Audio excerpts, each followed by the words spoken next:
G'day folks, this is Fred in the shed. Today I'm going to do something a little different. I'm not going to play a tune, I'm going to show people how to do the basic strum now. This is something that people often ask me, can you show me how to play banjo, can you teach me? No, I can't. My philosophy is I can't really teach you how to play banjo, you have to teach yourself. But what I can do is show you how to do a few things, and then you need to go away and practice. And with just diligent practice and lots of repetitions, you'll get it.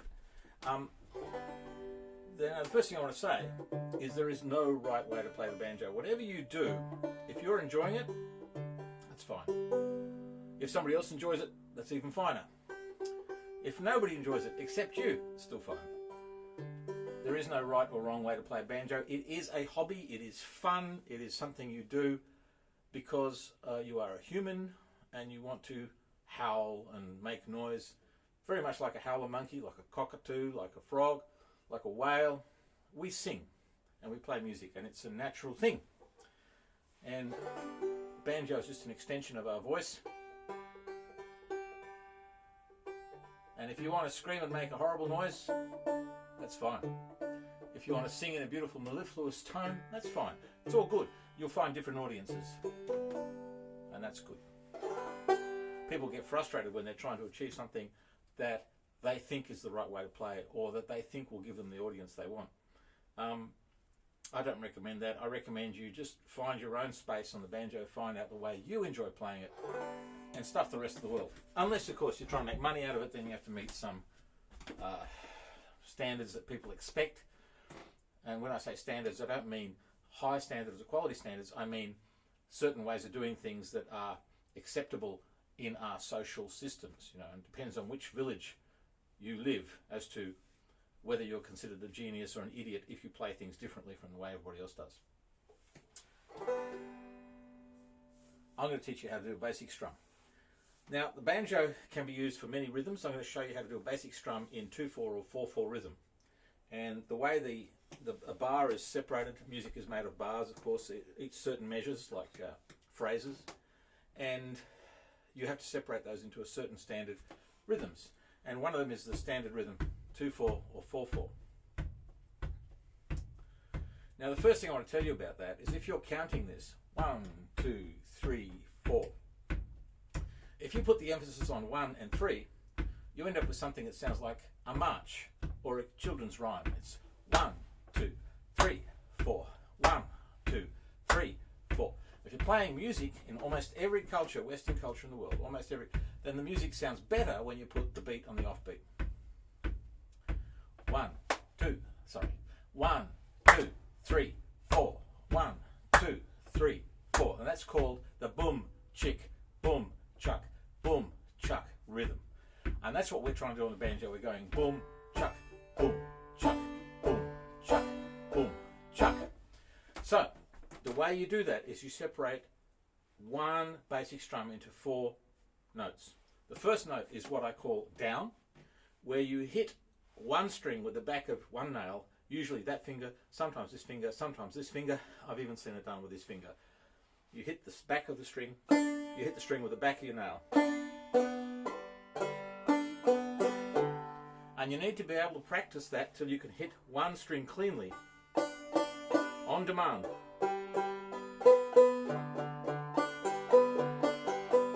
Just with the back of one finger. I've grown my nail a tiny bit longer than normal on that finger, and that's one of the reasons I play nylon, because it doesn't wear your fingernail away. If you're playing a lot of banjo on steel strings, eventually you'll end up with a rut in your fingernail, and then you need to look at ways of reinforcing that fingernail.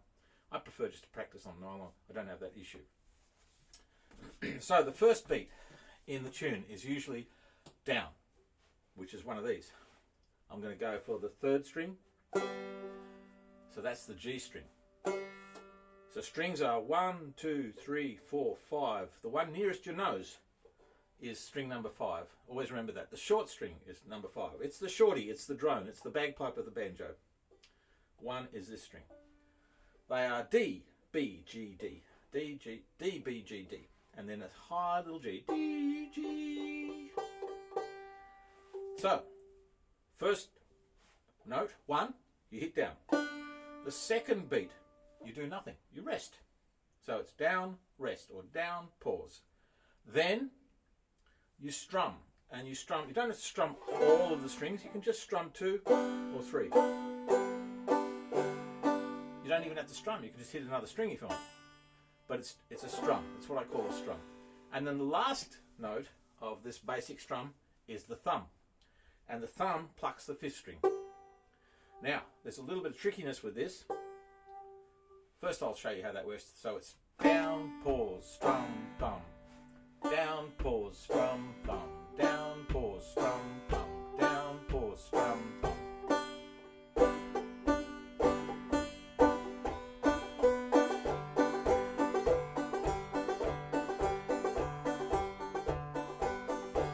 Down, pause, strum, thumb. Down, pause, strum, thumb. Down, pause, strum, thumb. Down, pause, strum, thumb. Down, pause, strum, thumb.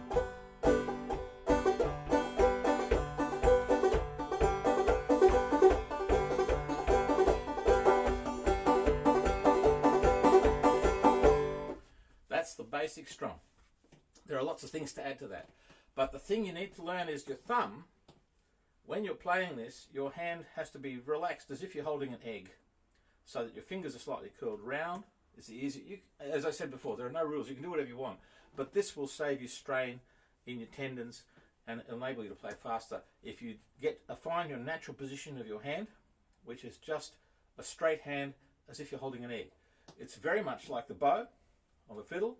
It's a very similar position. And your left hand is similar position. You never bend your wrist backwards. Always keep the wrist this way. If you bend it backwards, you put a little kink in your tendons, and that gives you a little stress and strain on your tendons and will lead to pain eventually. So always keep a straight wrist or slightly bent. So that's there. And that's the same as the fiddle. Banjo there, fiddle slightly more around. And fiddle, bow, down here, very similar. So these positions are very similar, very similar. Now, the difference is the use of the thumb. And this is the one that leaves people in most trouble. So when you're playing, you don't move your fingers. You're not going wee, wee. You're not poking out with your finger. It's just a whole hand position. And you play it by flicking your wrist. You can do it this way or you can do it this way. It's up to you. So you're not going, that will slow you down and cause grief. You can do it if you want, but it won't help you. So, with your wrist. The next thing you need to think about is your thumb. Don't reach in and pluck with your thumb. This is a natural consequence of the action. So you've gone down, you've rested, paused, you've strummed, and at the end of the strum, your thumb is sitting on the 5th string. In order to pluck that string, all you do is, as you bring your hand back up, you rotate it. And your thumb just naturally pops out. It's like a little camming action. So you're not reaching in, you're not doing a big thumb motion, no thumb motions. It's all, your hand is steady, almost no movement in your fingers and thumb. It's all done from the wrist and then a rotation out. So what do you practice when you're practicing your basic strum? You practice this. Hold your hand steady. You go, the basic strum is down, pause, strum, thumb, down, pause, strum, thumb. 1, 2, 3, 4. 1, 2, 3, 4. Down, pause, strum, thumb. 1, 2, 3, 4. Sounds pretty boring when it's slow, but as I said, you get it faster. And the next thing you practice is don't keep your hand nice and in a nice firm position, but not tight, nice and relaxed. And you're playing with your wrist, not with your fingers. You're playing with your wrist. You can even play from the elbow. It's all good, but don't use your finger. You don't play from your shoulder unless you're trying to do cartwheel. You do cartwheels or whatever to show off on stage. And the thumb. The thumb is just part of the natural hand action. This is a really good thing to practice. You strum into the strings, and then as it comes up, it rotates a bit, and your thumb pulls off. So it's a little...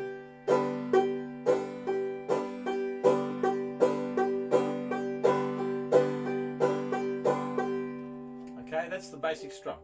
There are other things that you can add to the basic strum, and I'll do that in another lesson. But for now, just concentrate on that. 1, 2, 3, 4. 1, 2, 3, 4. 1, 2, 3, 4. 1, 2, 3, 4. Down, pause, strum, thumb. Down, pause, strum, thumb. Down, pause, strum, thumb. Down, pause, strum. should say the other thing is on the down, practice hitting different strings. So down, pause, strum, thumb, down, pause, strum, thumb, down, pause, strum, thumb.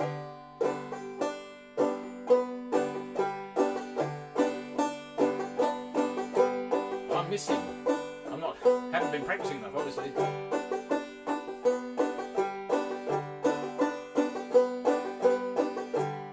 Okay, that's it for today. The basic strum.